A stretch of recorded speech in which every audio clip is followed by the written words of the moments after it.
ജനസാന്ദ്രതയിൽ രാജ്യത്ത് ഒന്നാം സ്ഥാനത്തുള്ള കേരളം പക്ഷേ ജനസംഖ്യയിൽ ഇന്ത്യയിൽ മറ്റ് സംസ്ഥാനങ്ങളെ സംബന്ധിച്ചിടത്തോളം വളരെ പിന്നിലാണ്.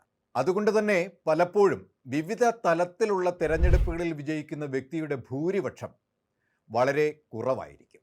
മുൻകാല തെരഞ്ഞെടുപ്പുകളുടെ ഫലങ്ങൾ ഒരു പഠനത്തിന് വിഷയമാക്കിയാൽ ഇതിൻ്റെ സത്യാവസ്ഥ നമ്മുടെ മുന്നിൽ വീണ്ടും വീണ്ടും തെളിഞ്ഞു വരും.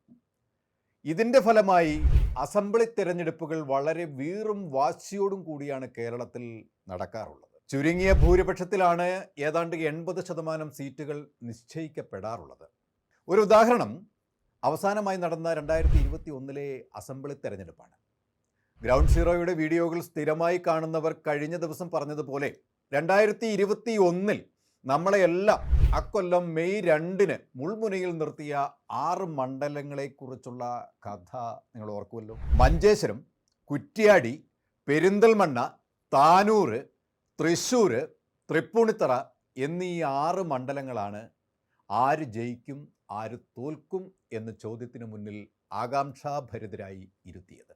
ഈ 6 മണ്ഡലങ്ങളിൽ വിജയിച്ച സ്ഥാനാർത്ഥികൾക്ക് 1000-ൽ താഴെ മാത്രം വോട്ടിന്റെ ലീഡാണ് കിട്ടിയിട്ടുള്ളത്.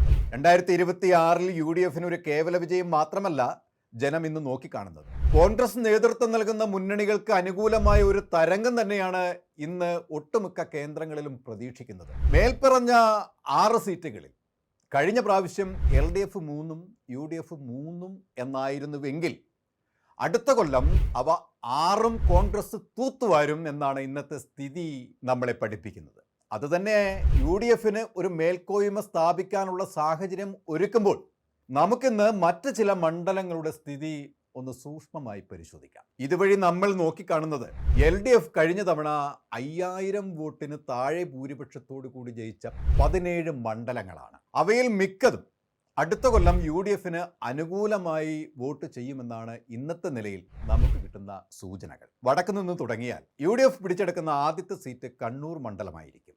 അവിടെ നിലവിലെ രാമചന്ദ്രൻ കടന്നപ്പള്ളി 1745 വോട്ടുകൾക്കാണ് വിജയിച്ചു വന്നത്. കടന്നപ്പള്ളി മറ്റൊരു മത്സരത്തിന് തയ്യാറാകാത്ത സ്ഥിതിക്ക് ഇവിടെ അടുത്ത കൊല്ലം ഒരു കോൺഗ്രസ് CPM നേരിട്ടുള്ള പോരാട്ടമാണ് പ്രതീക്ഷിക്കുന്നത്.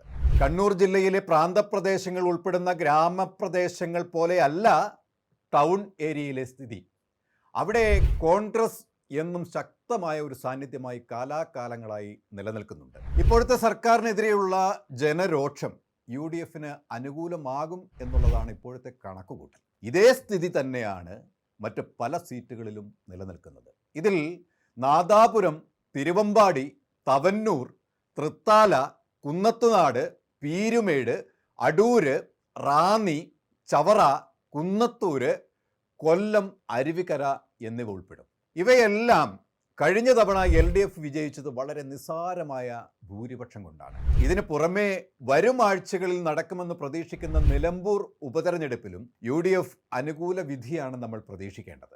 നിലമ്പൂർ ഏതൊരു രാഷ്ട്രീയ വിദ്യാർത്ഥിയെ സംബന്ധിച്ചിടത്തോളം ഒരു വ്യക്തമായ സൂചിക തന്നെയായിരിക്കും നൽകുന്നത്. അടുത്ത അസംബ്ലി തെരഞ്ഞെടുപ്പിനുള്ള ഒരു വ്യക്തമായ ചിത്രവും നിലമ്പൂർ നമുക്ക് സമ്മാനിക്കാനാണ് സാധ്യത. എന്നാൽ ഇവയൊക്കെ എത്ര അനുകൂലമായ സാഹചര്യം നിലനിൽക്കുമ്പോഴും താഴെത്തട്ടിൽ കോൺഗ്രസും കൂട്ടരും ശക്തമായ പ്രചരണ പരിപാടികൾ നടത്തേണ്ടതുണ്ട്. ഇതെല്ലാം കണക്കാക്കിയായിരിക്കാം AICC അഹമ്മദാബാദ് സമ്മേളനത്തിൽ DCCകളെ ശാക്തീകരിക്കാനായിട്ടുള്ള ഒരു വിപുലമായ പരിപാടി ആസൂത്രണം ചെയ്തിട്ടുള്ളത്. ഇവ പ്രാവർത്തികമാക്കിയാൽ പ്രതീക്ഷിക്കുന്ന പോലെ കോൺഗ്രസിനും UDFനും ഒരു തികഞ്ഞ വിജയം തന്നെയായിരിക്കും സമ്മാനിക്കുക.